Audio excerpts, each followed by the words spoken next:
Taiwan चीन में tension के बीच एक बड़ी खबर सामने आई।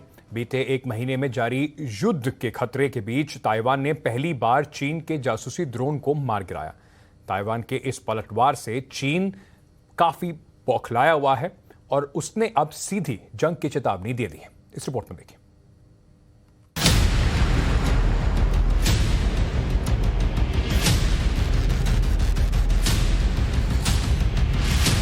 ताइवान ने मार गिराया चीन का जासूसी ड्रोन।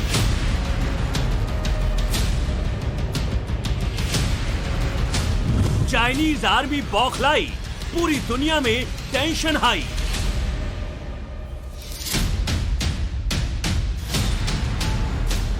वार्निंग फेज खत्म, डायरेक्ट वॉर शुरू।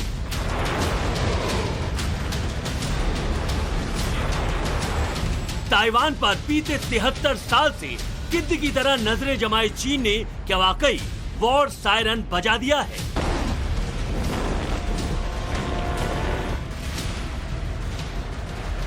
अगस्त के महीने में चीन के बेहिसाब मिसाइल दागने, लड़ाकू विमानों को उड़ाने और समंदर में युद्धपोतों को दौड़ाने के बाद ताइवान ने भी अब तक का सबसे बड़ा पलटवार किया है। ताइवान की सेना ने पहली बार एक चाइनीज ड्रोन को मार गिराया, जिसने उसके आसमान में घुसपैठ करने की हिमाकत की। ताइवान का ये एक्शन प्रेसिडेंट के उस बयान के बाद सामने आया, जिसमें उन्होंने दो टूक कहा कि ताइवान न तो उकसावे में आएगा और न ही उकसाएगा, लेकिन अगर उसे बेवजह छेड़ा गया तो दुश्मन को छोड़ा भी नहीं जाएगा। इंटरनेशनल मीडिया रिपोर्ट्स के मुताबिक ताइवानी सेना ने किनमैन द्वीप के आसमान में उड़ रहे ड्रोन को मार गिराया है। इसे लेकर ताइवान की किनमैन डिफेंस कमांड ने बयान भी जारी किया है। ताइवानी आर्मी के मुताबिक गुरुवार की दोपहर के वक्त उसके एयर स्पेस में ड्रोन ने घुसपैठ की, जिसे देखते ही सेना ने ड्रोन को वापस जाने की चेतावनी दी, लेकिन वार्निंग का कोई असर नहीं हुआ तो बिना वक्त गंवाए ड्रोन को ढेर कर दिया गया, जो पल भर में समंदर में समा गया। इससे पहले मंगलवार को पहली बार ताइवान की सेना ने चाइनीज ड्रोन को वार्निंग फायर कर वापस भगा दिया था।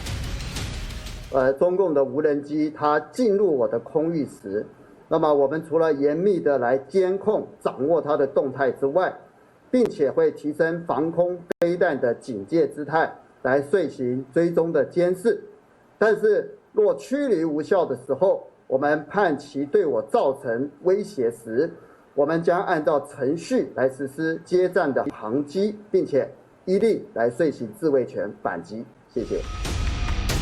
चीन की मिसाइलें तो फिलहाल खामोश हैं, लेकिन उसकी घुसपैठ वाली दादागिरी अब भी जारी है। चाइनीज आर्मी ने पहले ताइवान स्टेट के ऊपर फाइटर जेट्स उड़ाए और अब वो ड्रोन के जरिए ताइवानी आर्मी के जमावड़े की जासूसी में जुटी है। We will maintain seamless surveillance of PRC activities and adopt the stance of the closer to the island, the stronger the countermeasures to respond to PRC intrusion and attempt.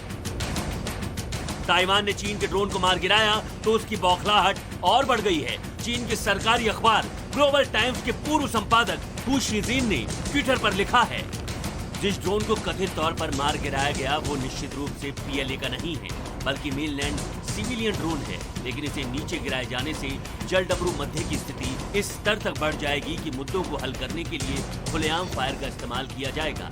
इसका खामियाजा ताइवान को भुगतना पड़ेगा। लेकिन चीन की इस धमकी का भी ताइवान की सेना ने करारा जवाब दिया है। 罗斯福总统曾经说过，一处和平被毁坏，那么各国的和平都会拉警报。面对共军的威胁，国军备战不求战，应战不避战，沉着冷静的应对，并且会依照守中线、守领海、守主权的原则，守护国家跟国防安全。我们也愿意把这种理念传达给所有的民主同盟，来共同维护我们的区域安全。 चीन बीते एक महीने से तिलमिलाया हुआ है। वजह है अमेरिकी संसद के निचले सदन की स्पीकर नैन्सी पेलोसी की ताइवान यात्रा। पेलोसी के दौरे से चीन इतना बौखलाया कि उसने युद्ध अभ्यास शुरू कर दिया। ताइवान के समंदर में बेहिसाब मिसाइलें दागी।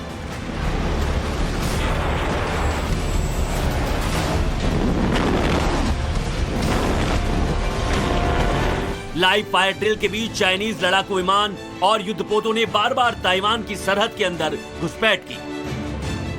चीन चिढ़े तो चिढ़े, अमेरिका चीन को चिढ़ाने में कोई कसर नहीं छोड़ रहा है। नैन्सी पेलोसी के बाद अमेरिका के कई नेताओं का ताइवान का दौरा नॉनस्टॉप जारी है। ऐसा तब हो रहा है जब ताइवान और अमेरिका के बीच में डायरेक्ट डिप्लोमेटिक संबंध नहीं है। अमेरिका वन चाइना पॉलिसी को भी नहीं मानता है। लगातार अमेरिका के नेताओं का ताइवान में दौरा जारी है, जिसकी वजह से चीन की क्योरियां चढ़ी हुई। अमेरिका से हथियारों की सप्लाई और अमेरिकी नेताओं की ताइपे यात्रा जारी है। इस सिलसिले में अब अमेरिका के एरिजोना के रिपब्लिकन गवर्नर डग डुके ताइवान पहुंचे हैं। Both Arizona and Taiwan are global semiconductor leaders, and it is in this industry where our partnership is the greatest. Of Arizona's commitment to the growing relationship with Taiwan, last month I was proud to sign legislation establishing our state's first foreign trade office in Taiwan. Arizona का Taiwan से रिश्ता इसलिए भी बेहद अहम है क्योंकि ताइवानी F-16 लड़ाकू विमानों के पायलट एरिजोना के ल्यूक एयरफोर्स बेस पर ही ट्रेनिंग लेते हैं। चीन से तनातनी के बीच अभी हाल ही में ताइवान के F-16 फाइटर जेट्स की तस्वीरें सामने आई थी। ताइवान एयरफोर्स से इसी लड़ाकू विमान से चीन के घुसपैठ के फाइटर जेट्स को खदेड़ दिया था। 面对威权主义扩张以及后疫情时代的经济挑战，我们期待和美国携手强化半导体及高科技领域的合作，打造更安全、更具有韧性的供应链，共同产制民主晶片，维护所有的民主盟友的利益，并创造更大的繁荣。 चीन अमेरिका को ताइवान से जितना दूर रहने की नसीहत दे रहा है, अमेरिका से दूर रहने के लिए चीन ताइवान को जितना डरा रहा है, उतना ही ताइवान और अमेरिका करीब आते जा रहे हैं। आलम यह है कि 30 अगस्त को अमेरिका के एरिजोना के गवर्नर डग डुके ताइवान पहुंचे, तो 25 अगस्त को अमेरिकी सीनेटर मार्शा ब्लैकबर्न ने ताइपे की यात्रा की। 21 अगस्त को अमेरिका के इंडियाना स्टेट के गवर्नर एरिक हॉलकॉम्ब 4 दिन की ताइवान यात्रा पर पहुंचे थे। तो 14 अगस्त को सीनेटर एड मार्की की अगुवाई में अमेरिकी सांसदों की एक टीम भी ताइपे पहुंची थी। और सबसे पहले 2 अगस्त को हाउस ऑफ रिप्रेजेंटेटिव की स्पीकर नैन्सी पेलोसी ने ताइवान का दौरा किया।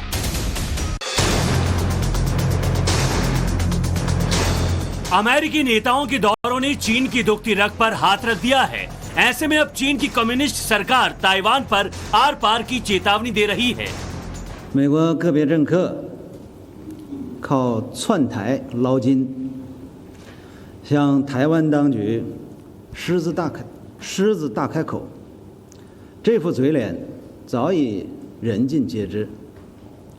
民进党当局挥霍老百姓血汗钱，已经沦为美国政客谋取私利的取款机。 चीन ने ताइवान को अपना एक प्रांत करार देते हुए एक बार फिर उसे वार्न किया है कि अमेरिका की मदद के बावजूद उसकी आजादी का सपना कभी पूरा नहीं हो पाएगा। चीन की विस्तारवादी नीतियों से पूरी दुनिया वाकिफ है। तिब्बत पर वो कब्जा कर चुका है और अब उसकी नजर ताइवान पर है। दुनिया की सबसे बड़ी आबादी वाले इस देश का अपने भूगोल में इजाफे का उतावलापन सालों पुराना है और इसके लिए वो इंसानियत और मानव अधिकारों की हत्या से भी बाज नहीं आता। चीन और मानवाधिकार दो विपरीत धुरी हैं। मानवाधिकारों का कत्ल बीजिंग की कम्युनिस्ट सत्ता की आदत है, जिसकी तस्दीक संयुक्त राष्ट्र की ताजा रिपोर्ट ने भी की है। मानवाधिकारों के लिए संयुक्त राष्ट्र की उच्चायुक्त मिशेल बैचलेट ने अपनी आखिरी न्यूज कॉन्फ्रेंस में भी चीन पर बड़े सवाल खड़े किए। यूनाइटेड नेशंस के मुताबिक चीन ने शिनजियांग प्रांत में मानवाधिकारों का गंभीर उल्लंघन किया है। चीन सरकार ने आतंकवाद के खिलाफ जंग के नाम पर उइगरों और दूसरे अल्पसंख्यक मुस्लिम समुदायों पर जुल्म किया है। 2017 से 2019 के बीच करीब 10 लाख उइगरों को जेलों में बंद कर दिया गया। 48 पेज की रिपोर्ट में उइगरों पर जुल्म को चीन का मानवता के खिलाफ अंतर्राष्ट्रीय अपराध बताया गया है। चीन ने पहले तो इस रिपोर्ट को सामने नहीं आने देने की पूरी कोशिश की, लेकिन जब रिपोर्ट सामने आई तो चीन ने 131 पेज का जवाब दिया। चीन ने इस रिपोर्ट को अमेरिका और पश्चिमी देशों की बदनाम करने वाली साजिश करार दिया है। 同報告書が公表されたことを評価をいたします。新疆ウイグル自治区に関しては、重大な人権侵害が行われているとの報告がこれまでも数多く出されています。我が国は新疆ウイグル自治区等の人権状況について深刻に懸念しており、国際社会における普遍的価値である自由、基本的人権の尊重、法の支配が中国においても保障されることが重要であると考えています。इस रिपोर्ट पर जापान का रिएक्शन यूं ही नहीं आया है। चीन से उसकी अदावत भी बहुत पुरानी है। अभी हाल ही में अमेरिकी स्पीकर नैन्सी पेलोसी की ताइवान यात्रा के बाद जब चीन ने मिसाइलें दागी तो उनमें से कुछ जापान की सरहद में भी जा गिरी। इतना ही नहीं, जापान के लाख मना करने के बावजूद चीन रूस के साथ जापान सागर में नौसैनिक अभ्यास करने जा रहा है। रूस पे 1 से 7 सितंबर तक वोस्तोक 2022 के नाम से मिलिट्री ड्रिल हो रही है, जिसमें सोवियत संघ में शामिल रहे कई देशों के अलावा चीन, भारत, लाओस, मंगोलिया, निकारागुआ और सीरिया भी हिस्सा ले रही हैं। हालांकि जापान के ऐतराज पर भारत ने जापान सागर में होने वाली नेवल एक्सरसाइज से किनारा कर लिया है। लेकिन चीन और रूस इस समंदर में ड्रिल के जरिए जापान और अमेरिका को मैसेज देने की कोशिश कर रहे हैं। ऐसे में अमेरिका ने भी चीन रूस की वॉर एक्सरसाइज पर सख्त प्रतिक्रिया दी है। The United States has concerns about any country exercising with Russia while Russia wages a unprovoked brutal war against Ukraine. But of course, every participating country will make its own decision. Ukraine से रूस की जंग शुरू होने के बाद से ही America इस तरह की वार्निंग देता रहा है, लेकिन इससे बेपरवाह रूस बीते 6 महीने से यूक्रेन पर नॉन स्टॉप रॉकेट और मिसाइल दाग रहा है। इन दिनों यूक्रेन के बाद ताइवान में नया वॉर फ्रंट खुल चुका है। 24 फरवरी से यूक्रेन पर लगातार रूसी हमले जारी हैं। हालांकि अमेरिका इस जंग में सीधी तरह से शामिल नहीं है, लेकिन अमेरिका और नेटो से जुड़े हुए मुल्क लगातार यूक्रेनी फौज की जबरदस्त मदद कर रहे हैं। इसी मदद की वजह से यूक्रेन रूस का जमकर मुकाबला कर पा रहा है। रूस ने 24 घंटे पहले ही यूक्रेन पर भीषण हमला किया। रूस के रक्षा मंत्रालय ने इस अटैक में यूक्रेन के 4 लड़ाकू विमानों को तबाह करने का दावा किया है। За двое суток безуспешных атак на Николаево-Криворужском и других направлениях украинские войска потеряли 4 боевых самолета, 2 Су-25, 1 Су-24 и 1 МиГ-29. Сбиты в воздухе 3 украинских вертолета Ми-8. Российскими войсками уничтожено 63 украинских танка, 59 боевых машин пехоты, 48 других боевых бронированных машин, 14 пикапов с крупнокалиберными пулеметами и более 1700 украинских военнослужащих. रूस से यूक्रेन पर IAEA टीम के दौरे के बीच जापोरिजिया न्यूक्लियर प्लांट पर भी अटैक का आरोप लगाया है। यूक्रेन पर हमला बोलने के बाद यूरोप के सबसे बड़े न्यूक्लियर प्लांट पर रूस का कब्जा है। रूस और यूक्रेन दोनों ही इस प्लांट पर हमले का आरोप एक दूसरे पर लगाते रहे हैं, जिसे देखने IAEA की टीम जापोरिजिया पहुंच चुकी है। बहरहाल यूक्रेन के बाद अब ताइवान में भी वॉर फ्रंट खुल चुका है। आलम यह है कि वार्निंग फेज खत्म होने के बाद सीधी जंग का सायरन बज चुका है। Bureau report, times now, Bharat.